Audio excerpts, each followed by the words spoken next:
Hey everyone, this is Brandon, Senior Editor at Carryology, and today we are taking a look at the highly anticipated remote equipment Alpha 31 V2. Now the V1 dropped a few years back on Kickstarter and it quickly became one of the most sought after bags in our community. They were really hard to find, and if you could find them, they were pretty expensive. Anywhere between $500 to $800 and more in some cases, and that depended on whether it was the X51 black variant or the X50 Multicam black variant. The V2 was rumored to be in development for quite a while, since the V1 launch even, and here it is. We've got a few updates to the V2 and a few more noticeable changes like the different fabrics. So this is the UVX40, which is a UPE and polyester blend. UPE is also known by trade names like Dyneema and Spectra. The other variant that this bag is available in is EPX 600. That is a sailcloth laminate by Challenge Sailcloth. It has sort of the same look as Dimension Polyion's X50, X51 materials, but it's a textured polyester instead of a nylon, so it has a different hand feel. You'll have to get one in hand to see it. We are doing a long-term review of this bag, as well as this first look you're watching right now. And our long-term review of this bag is going to be of the EPX 600 variant, just because that's a newer material for us, and we kind of wanted to put that through its paces. One thing to note about the UVX40 version, since I know a lot of people went for this one or were thinking about this variant because it's shinier and it has a higher price point on it, but because it's a really cool fabric and it's made from UPE, it doesn't have DWR. So DWR does not stick to UPE fibers. That means that while this is still a waterproof fabric because it's a laminate, water's not going to beat up on the surface, and dust and dirt and grime is going to embed itself into this face fabric. There's no getting around that. If you look at bags that have been in use for a long time using UVX40 or DX40, you're going to see that it develops a patina, which is really just dirt in the bag. So if you are worried about getting dirt and grime in your bag, maybe opt for the EPX 600 variant rather than this variant. But this is a very cool fabric. So let's just get into the bag itself. So the Alpha has always been a pretty strappy bag because it's a little complex. There's a lot going on here. You have two compression straps on each side. I believe these were not buckles on the V1. I did not have a V1, so I can't compare it directly. I've toyed with them before, but I've never owned one. So I don't typically use compression straps for compression on a bag this small, and this is a deceptively small bag. I know there's a lot going on here, but it's pretty good size for a day pack. It's not a massive bag unless you want it to be. What I like using the compression straps for is if I have a taller water bottle or a tripod in these pockets, that just kind of keeps it more snug against the bag. I could kind of do without compression straps on a bag this size, but you do with them what you will. The straps themselves do not have keepers on them, so you can either tuck them away or get some one wrap and wrangle those up yourself. On the front of the bag, you can see there's a strip of Pals webbing here. Loop your bike light there or a pouch or something. There are also these lashing straps for hiking poles or anything else long and skinny like a tripod or something. So when it comes, will look like this. So they're kind of flopping around out here. What I have seen some other people do, and I've done myself, is if you pull these lashing straps through one of the Pals loops, it kind of keeps it nice and snug against the body. So I would recommend running it like this unless you are pulling these out to lash something to the bag. When you're lashing something to the bag, the Alpha also comes with these little elastic loops. These attach up here to the daisy chains. If you're not lashing things to the bag, these come off super easily, and I usually just keep these in one of the pockets so they're not hanging off the bag. From here, let's go to the top. So this bag has two handles on top. One on the front, which you can see. This is kind of nice and not really padded, but it's got some give to it because it's a dual layer wrapped piece of webbing. And you also have a handle on the back here, which is not dual wrapped, it's just a single flat piece. It's not very comfortable to hold. So you kind of got both of these right here. This is, I found having both useful for a couple of reasons. One, when this bag is really packed up, the roll top can get pretty tall. So when you're reaching to grab at the bag, you might not always be able to reach over it and grab this side. And therefore you have this one in the front to grab. Also, when you are packing and unloading the bag through the roll top, this kind of lets you manipulate the bag just a little bit better. Now, I don't love the implementation of this. I like the idea.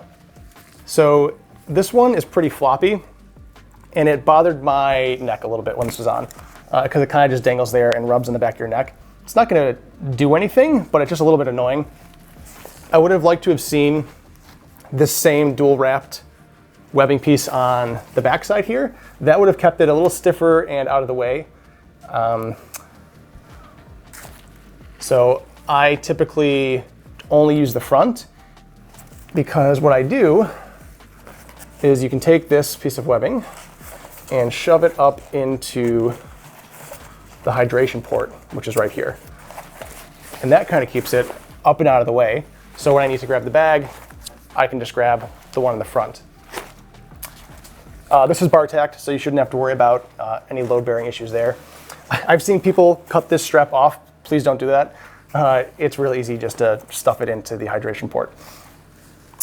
All right, let's get around to the harness. So the harness was one of the first things about this bag that I didn't like. Let me preface this with saying that our contributor who is doing the long-term review of this bag loves this harness. He thinks it's super comfortable, and I just didn't. So I think this might be a body type issue, or maybe just how you pack and wear your bags. So I know the goal of this harness was to make it Charlie-like, the Charlie being Remote Equipment's last release. So as you can see here, they kind of look similar, right? Kind of the same lines, the same general shape and look, but they're not the same. So the Charlie has a really plush back panel. All of the foam has a nice contoured edge to it, and the Alpha does not. The Alpha's foam is, I can't tell if it's the same foam or not, but it's about half the thickness of the foam on the Charlie, and so is the back panel. And I've also found that the foam on the Alpha, it doesn't have contoured edges. It's just cut almost at a 90 degree, and I didn't find that super comfortable.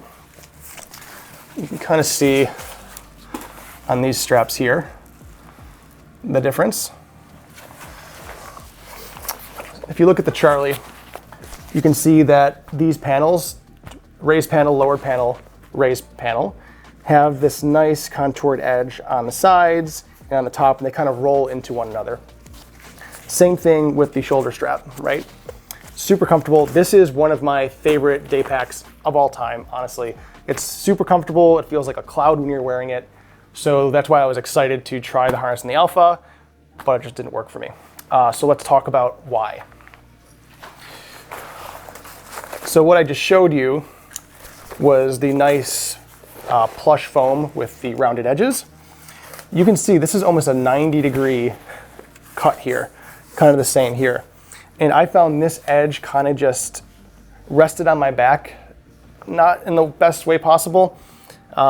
I tried this with a bunch of different loadouts, a bunch of different weights. I tried carrying it high, and I carry my packs high to begin with. I tried carrying it low because this is supposed to rest into your lumbar. And while it wasn't painful per se, but it was just nowhere near as comfortable as the Charlie.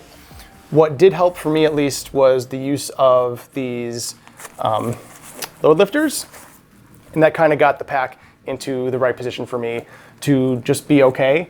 I had this bag filled anywhere between 5 pounds and 30 pounds, and it kind of just felt the same at every weight. So it'll do well with the weight, but no matter what weight it was under, I still kind of had this edge kind of just digging into my back a little bit. And same thing on the shoulder straps. Because both harnesses have this plastic sheet on the front, I believe it's a plastic sheet, and kind of add some structure to the straps. The thinness of this foam and the 90 degree cuts of the edge of the foam kind of just let that plastic sheet dig into my sides and my shoulders a little bit. Again, nothing was painful or anything while wearing this. It just was not as comfortable as the Charlie for me. So that's enough about the harness. Let's go back to talking about straps. So the Charlie and the Alpha both came with these little strap organizers. So the way these work is you attach them to the ends here, and you roll them up to where you want it, and then you loop the elastic over the edge, and there's your strap management, right? I take these off. I don't like them. I'm not a big fan of the one wrap style strap management because it now limits your adjustability. I'm adjusting my packs all the time when I'm putting different weights in them, when I'm taking them on and off. And if you have this wrapped up all the way, that limits where you can adjust it, right? Also, it makes this little wrecking ball that kind of just swings around when you walk. So what I like to do is, instead of using these little guys, I like to use either one wrap or a plastic slotted loop. And instead of wrapping these up, what I do is I attach it to the end here and then attach it to where the strap connects to the bag. So that way you still get full range of motion and adjustability on the straps, and you only really get that much kind of hanging down, which is what you'd have if you were wrapping these up with one wrap anyway, or even these little guys. So I know a lot of people love using these, that love using one wrap and kind of rolling the straps up. I just don't. That's what I like to do with my straps. The sternum strap is a little bit of an odd design. It's attached to this front piece of webbing here, but it also has a full wraparound piece of webbing. I'm not really sure why they did that. Maybe it wasn't quite stable enough just on this one piece, but it works just fine. I just thought it was a little bit odd. We can talk about these bottle pockets now. So these bottle pockets are great. I actually really like these. Bottle pockets for me are kind of take it or leave it on bags. I have no problem keeping my water bottles inside my bag. But the Charlie came with these, and I believe this exact style is new for the V2. I love these. If I have water bottle pockets, I want them kind of, out of the way and they stay tight against the bag. But when I use them, I can stuff whatever I want in them, right? My tripod, large water bottles. I don't carry a large water bottle, but these big 1.5 liter water bottles fit in here, no problem. I was using these in both water bottle pockets when I was testing out this bag. It does push into the main compartment a little bit, but because these pockets are stretchy, if you pack out the main compartment, it will push those to the outside and you won't have to worry about space being taken up in the main compartment. So let's now talk about access. So these two front vertical pockets are one of the defining features of the Alpha, and these remain mostly unchanged from the V1. I believe their dimensions were tweaked a little bit. These don't really work for me that well. I know a lot of people love these. I don't need more vertical storage on a bag, I guess. What I want on the front side of a bag is quick access to stuff like my Kindle if I'm traveling, or my AirPods, or if I'm out hiking, maybe a little med kit or GPS device, that kind of thing. And while it does hold most of those things, it won't hold like your Kindle and that kind of thing. I just found that anything I put in these pockets kind of fell to the bottom. So you really have to use a pouch in these, in my opinion. But they don't fit a lot of pouches. The only pouch I found that fits, thankfully, are the D-Made pencil dops. These are great in here. If you use an insert that are often provided with the D-Made dops, you can kind of have these in the side with access to all your stuff on the insert. I know a lot of people have tried different pouches in here, but I've found these work the best. Someone tried an Evergoods Cap 1 and told me they fit, and I kind of believe that you could stuff it in, but it's not great, and I feel like you would be really, stressing the seams a bit to get this Cap 1 to actually work in there. So they didn't work for me, but I know why people like these. I just don't need more vertical storage in a bag. If I am in need of holding an umbrella or a rain shell somewhere, I have no problem keeping them in my extra bottle pocket because I'm often not carrying 2 water bottles unless I'm doing, a pretty long hike or something. So before we get into any more access, I want to talk about one thing I forgot about. 2 things I forgot about. The owner's manual. This is one of the coolest things I've ever seen come with a backpack. I hope to see more brands do something like this. Every drawing in here is a hand-drawn sketch. It goes over all the features, the materials of the bag, how to use all of the different features, how to clean it. I really like this. Some people might, say, oh, it needs a user manual. It does, right? It's a complex bag. It's not a simple bag, and that's okay. Not everyone likes a complex bag, but if you want to try one, it has a great owner's manual. I would love to see other brands that have complex bags like Coat of Bell kind of implement something like this. I love Coat of Bell bags because I find that once you get through the complexities and learn how to really use the bag, the payoff is great. And I think that's the same of the Alpha. But if you are not into complex bags, maybe still try this one just because this kind of walks you through how to best use it. I really like this, it's a great touch.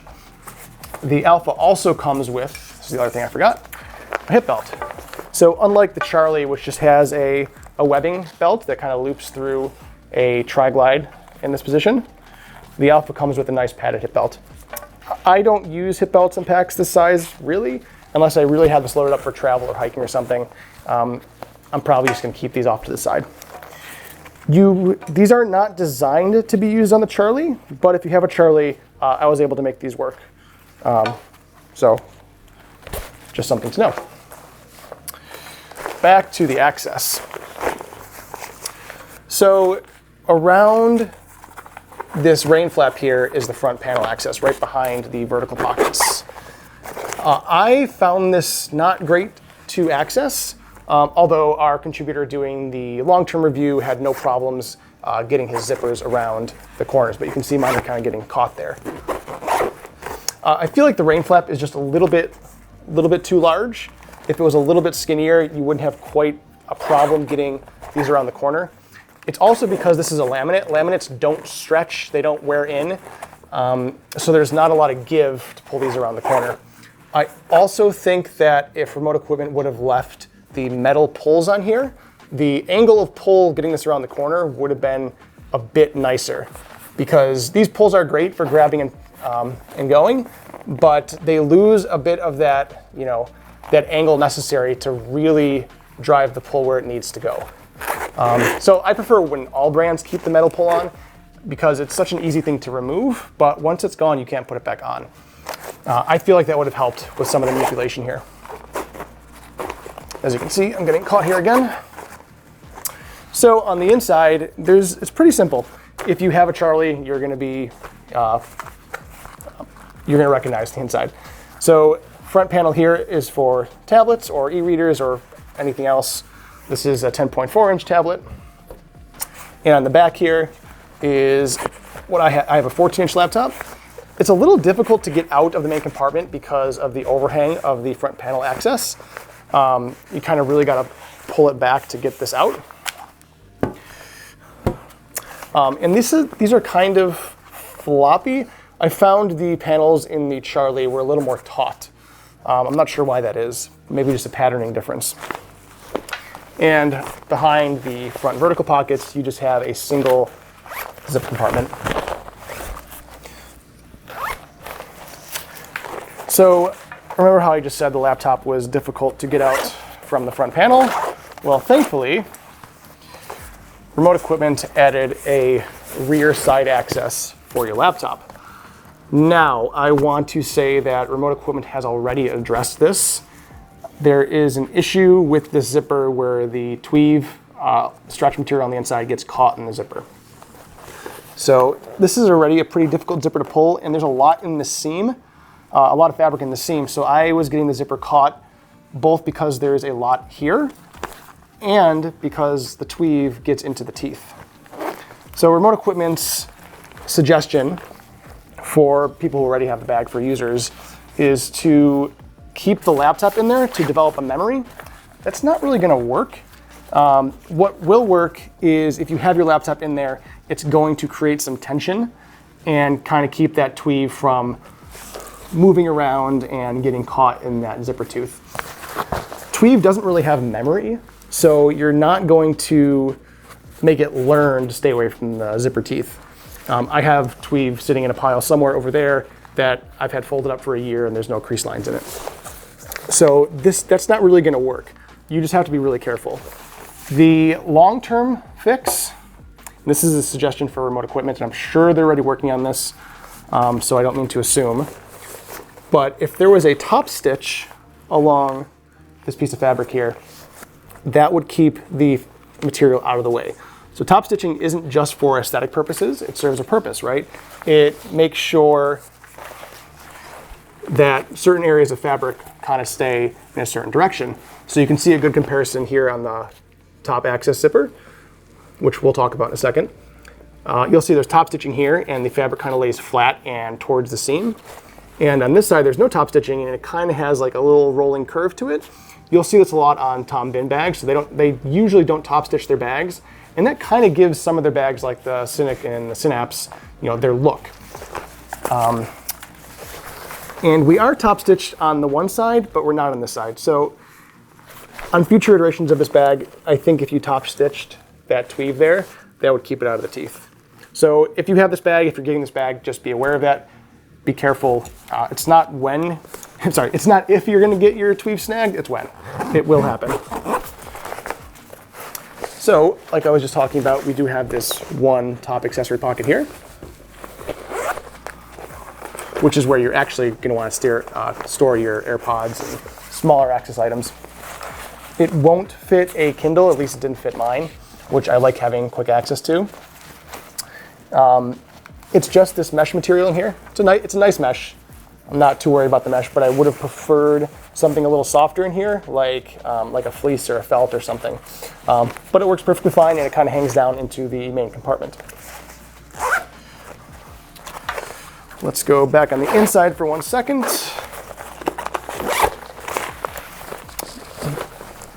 So there is a hydration port, which is where you saw me store the handle, but there's also a hydration hanger. So as you can see, it's now hidden. So it no longer just hangs down there if you don't want it. You can kind of stuff it behind the frame. So if you have your laptop or something here, it won't dangle and potentially scratch anything up. It's a nice little change. Stuff that back away. So there's also the roll top access, which you can see on the top here and with these buckles on the side.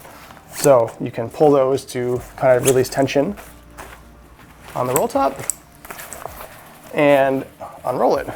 So one thing I found about my bag, and I think this is only my bag, is I think there was some issue at the factory, and one of my sides, I don't know if you can see it in the video, but the webbing on one side is about 1 inch shorter for me. I checked with a few other people and no one else had this issue. I think this is just me. So you shouldn't have to worry about it, but maybe give it a quick check. Even if you do have the issue, it's nothing really to worry about because I don't think you're ever gonna be running your roll top kind of that tall.